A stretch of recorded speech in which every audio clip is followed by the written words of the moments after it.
Welcome to Culture and Culinary. Today we're going to talk about why you should not sleep with your coworker. The number one reason why you should not sleep with your coworker is Michelle Pfeiffer told you this in Scarface. I don't f around with the help. Loose lips sinks ships. If you are a person of position, a manager, an owner, or a chef, you're sleeping with the help. With all due respect, sleeping with a subordinate. Do you think they're not going to tell somebody that they're sleeping with the owner, the chef, this manager? You don't think they're going to tell anybody? And also, they know that it's probably not your first time doing this. So you've been a little heathen for a minute, okay?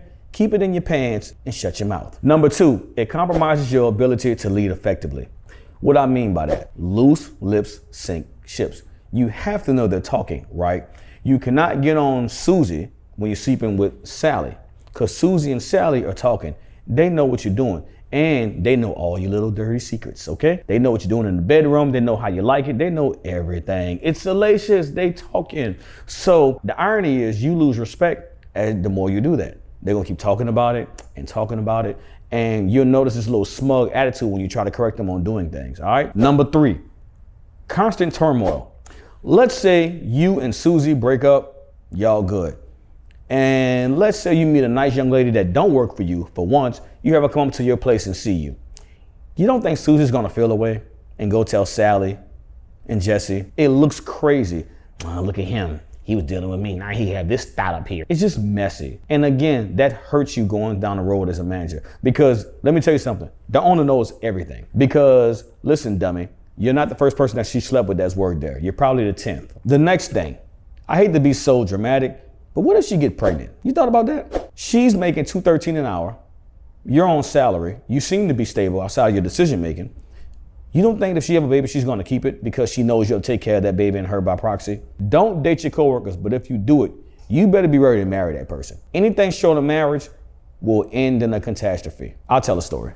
So I was an executive chef at this restaurant, and I started dating a hostess, and we were hot and heavy.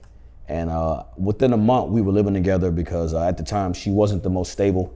And, in my mind, and I was much, much younger and immature, I said, well, hey, I'm getting free and she has a place to stay. This works out for me. Wrong. Worst decision I ever made. It took me forever to get out of my house.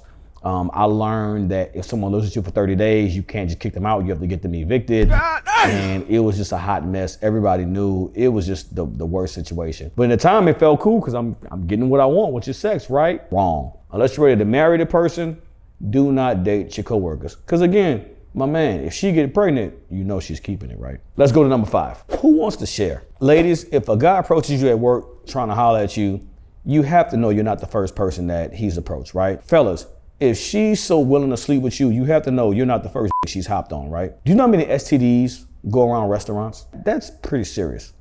And in regular dating, you wouldn't want to share, but in a restaurant, we have no problem, right? So, Mr. Chef, you'll sleep with the bartender, the hostess, and the alcoholic manager. You're gonna sleep with all 3 of them, right? Come on, y'all. Again, as Michelle Pfeiffer said, don't with the help. Culture Culinary, Vlog 5, Episode 5, I'm out. See y'all later.